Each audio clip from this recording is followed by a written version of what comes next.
Shalom, brothers and sisters. Welcome to God's Gym Daily Devotions, day 859. Let's open our time. Dear Heavenly Father, it is such a privilege to start our day with you.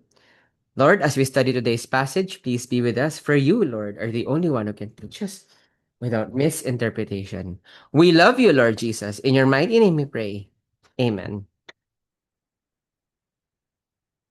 Today's devotion is entitled The Tent of Incarnation, Grace and Truth, Face to Face. And today's passage can be found in the book of John 1, verse 14. It reads, The Word became flesh and made his dwelling among us. We have seen his glory and the glory of the one and only Son, who came from the Father, full of grace and truth. When John writes that the Word made his dwelling among us, the literal Greek carries a striking imagery of pitching a tent or tabernacling. In the Old Testament, the tabernacle was a sacred space where the glory of God resided, separated from the from the people by a thick veil. Only a designated priest could enter, and only at appointed times. In Jesus, God radically altered the architecture of his presence. He didn't just send a message or drop blueprints from heaven. He rolled up his sleeves, moved into the neighborhood, and pitched his tent alongside ours. The infinite holy God became tangible. Notice the two distinctive moving boxes Jesus unpacked when he moved in: grace and truth. Truth anchors us. It is the uncompromised reality of who God is and who we are. Left by itself, truth can feel like a blinding spotlight, exposing every flaw and making us want to hide. Grace rescues us. It is God's unmerited favor and relentless love reaching into our mess. Left by itself without truth, grace can drift into empty indulgence. In Christ, neither quality compromises the other. He looks straight into our brokenness with absolute truth, yet wraps us in absolute grace. He meets us not in the sterile perfection of a distant palace, but in the dust of our everyday humanity. Because he tabernacled among us. We don't have to strain through a veil to find God. His glory is fully visible in the face of a Savior who is close enough to touch. A few questions to help it sink in.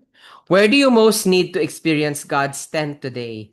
In what specific area of your life or struggle do you need to be reminded that Jesus chose to pitch his tent right in the middle of your mess rather than standing at a distance? Balancing grace and truth. Humanly speaking, we often lean toward one extreme, either blunt truth without compassion or passive grace that avoids accountability. How does Jesus' example in John 1:14 challenge you to hold both grace and truth together in your relationships? Moving in. Since Jesus became flesh and entered human history, how can you practically pitch a tent and bring his grace and truth to someone in your immediate circle this week?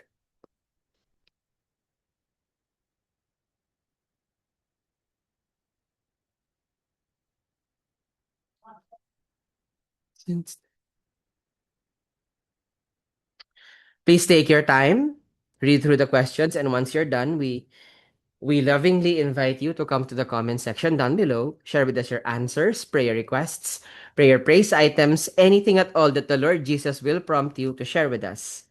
This allows us to pray for you more intentionally, and with that, let us close our time. O Heavenly Father, truly, your sovereignty and kindness knows no bounds. Lord Jesus, we thank you for tabernacling with us, something that a God like you shouldn't even do because people like us don't deserve it. And yet, you did it anyway. Lord, we thank you. We thank you for every opportunity that we have to serve you and to serve you and